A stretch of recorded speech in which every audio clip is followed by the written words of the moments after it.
What's going on, everybody? Oh, it is. What is today? I don't even know what today is. Tuesday the 16th, I think. Something like that. If anybody that is watching these videos remember my old videos that are no longer on the site, you'll remember the captain. Well, he's on the truck, but he's being shy. So he said he didn't want to be on video. Quick correction to the last video. I said I was at the shipper getting unloaded. I was at the receiver getting unloaded. Yeah, I mean, I had 3 loads that I was looking at. That would have been pretty good money. The first two that would have had to have gotten done to get to the third one, they never became confirmed loads. But the load I'm on now popped up. It was a new load, luckily, and I was able to grab that this morning in Michigan. It was a little bit of a deadhead to get over there. It was even more of a deadhead to get there because part of the road that I was crossing was closed and I had to detour.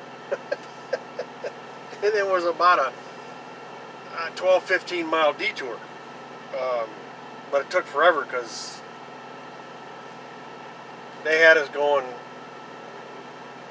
in a route that trucks this size should never be on.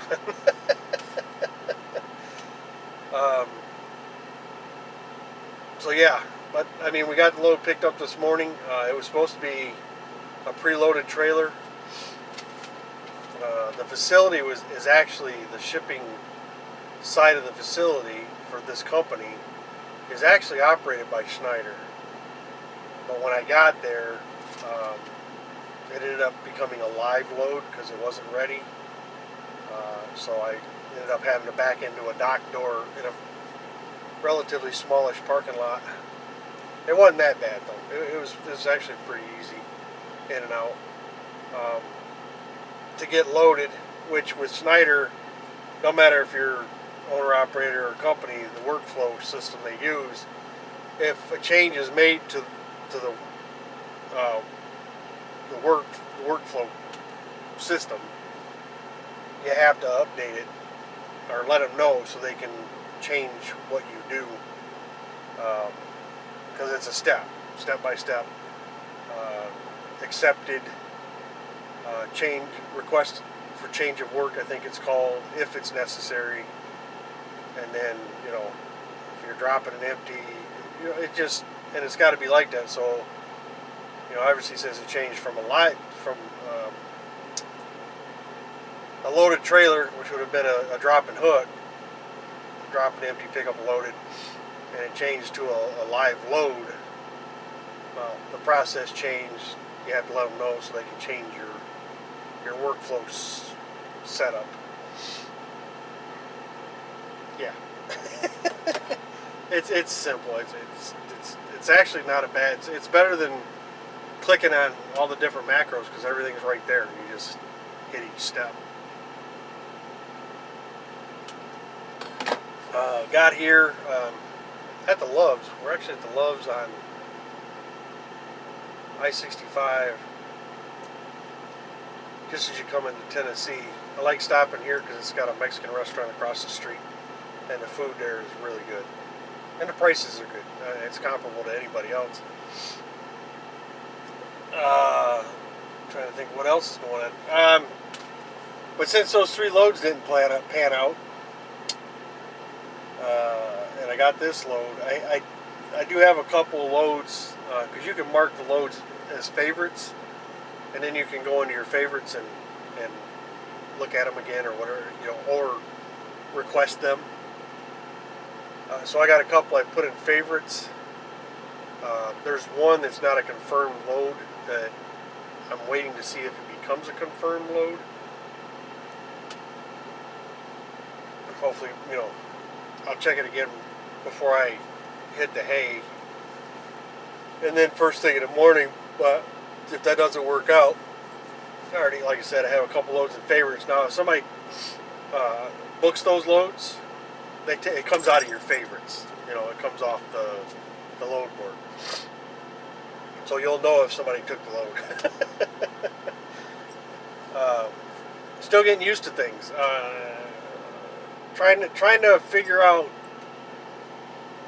a triangle out back home kind of a thing. Just do a rotation. But it comes down to figuring out what customers are consistent. There is a load, like I talked about, I think in my first video or second video, since I started here. It goes to Louisiana. It's not a long run. It's like 300 something miles. Pays decent for down there, and it's not real heavy. Problem is finding stuff to come back. But I mean, it's a consistent run as far as that particular load is concerned. So I mean, you could literally do that run every day.